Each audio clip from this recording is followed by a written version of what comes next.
प्राण गेला तरी चालेल पण युद्धातून माघार घेतलेली नाही. कशाला म्हणायचंय धर्म?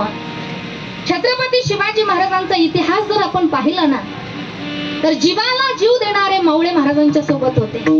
अगदी 5 मिनिटांमध्ये आपण वर्णन पाहूया. ज्या वेळेला छत्रपतींना पन्हाळगड सोडायचं ठरवलं, विशालगडावर जायचं ठरलं, काही मोजके मावळे त्या ठिकाणी महाराजांनी सोबत घेतले. बाजीप्रभूला सोबत घेतलं आणि एक शिवा नावे नावाचा एक मावळा महाराजांच्या सारखाच दिसायला होता.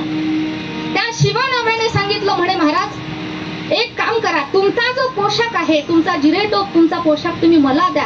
तो पोशाख मी परिधान करतो, एका पालखीमध्ये बसून मी एका रस्त्याने जातो, जेणेकरून शत्रूची दिशाभूल करता येईल आणि दुसऱ्या मार्गाने तुम्ही निघून जावा.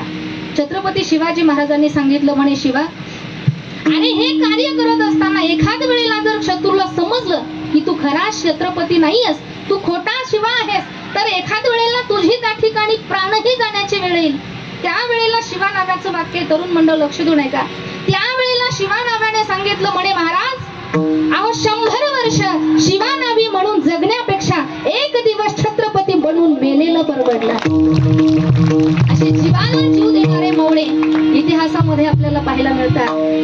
शिवा नावी पालखीत बसून गेला, वेळेप्रसंगी प्राणही दिला. दुसऱ्या मार्गाने छत्रपती शिवाजी महाराजांची पालखी घेऊन बाजीप्रभू निघालेले. विजापूर नावाचं ते गाव लागलं. खूप मोठा तो वृत्तांत आहे. विजापूरची ती खिंड लागली, घोड खिंड. त्या खिंडीमध्ये महाराजांची पालखी बाजीप्रभूने खाली टेकवली आणि छत्रपतींना मुजरा करतायत बाजीप्रभू, महाराज जावं तुम्ही विशालगडावरती. तुम्ही जोपर्यंत विशालगडावरती पोहोचत नाही ना तोपर्यंत हा बाजी एकाही शत्रूला तुमच्या पाठीमागे येऊ देणार नाही. महाराज जाण्यासाठी नकार देत होते.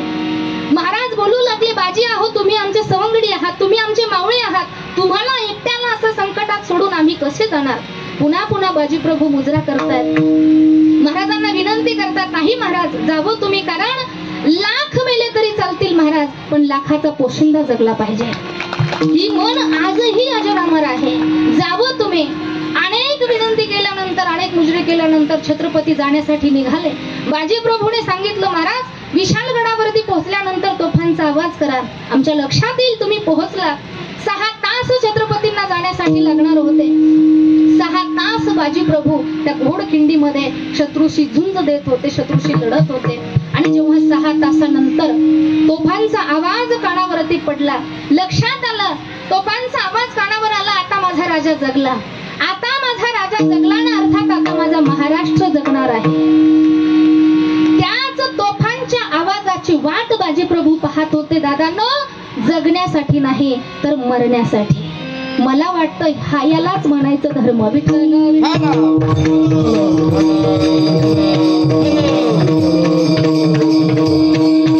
कर चले हम फिदा जानो तुम साथियों, अब तुम्हारे हवाले वतन साथियों. कर चले हम फिदा जानो तुम साथियों, अब तुम्हारे हवाले वतन साथियों.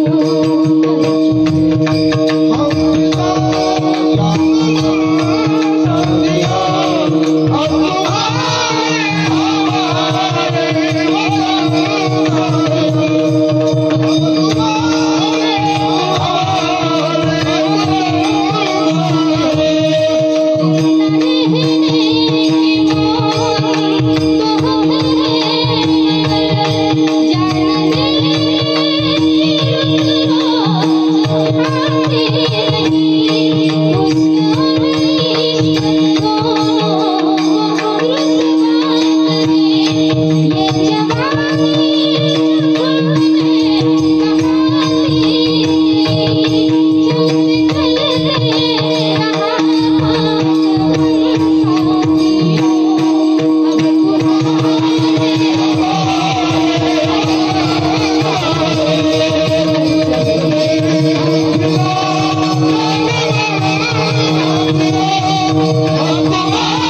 कशाला म्हणावं. अनेक मावळ्यांचं जीवन चरित्र जर आपण पाहिलं ना, तान्हाजी मालुसरे आपल्या मुलाच्या लग्नाची अक्षता घेऊन गडावरती देण्यासाठी आले होते. एका हातामध्ये अक्षताची वाटी होती आणि जिजाऊ आईसाहेबांकडे पाहिलं, चेहरा पडलेला दिसला आईसाहेबांचा. विचारतात तान्हाजी, आऊ साहेब अहो कसली चिंता करताय. आऊ साहेबांनी सांगितलं, तान्हा अरे सुंदर असणारा जो कोंड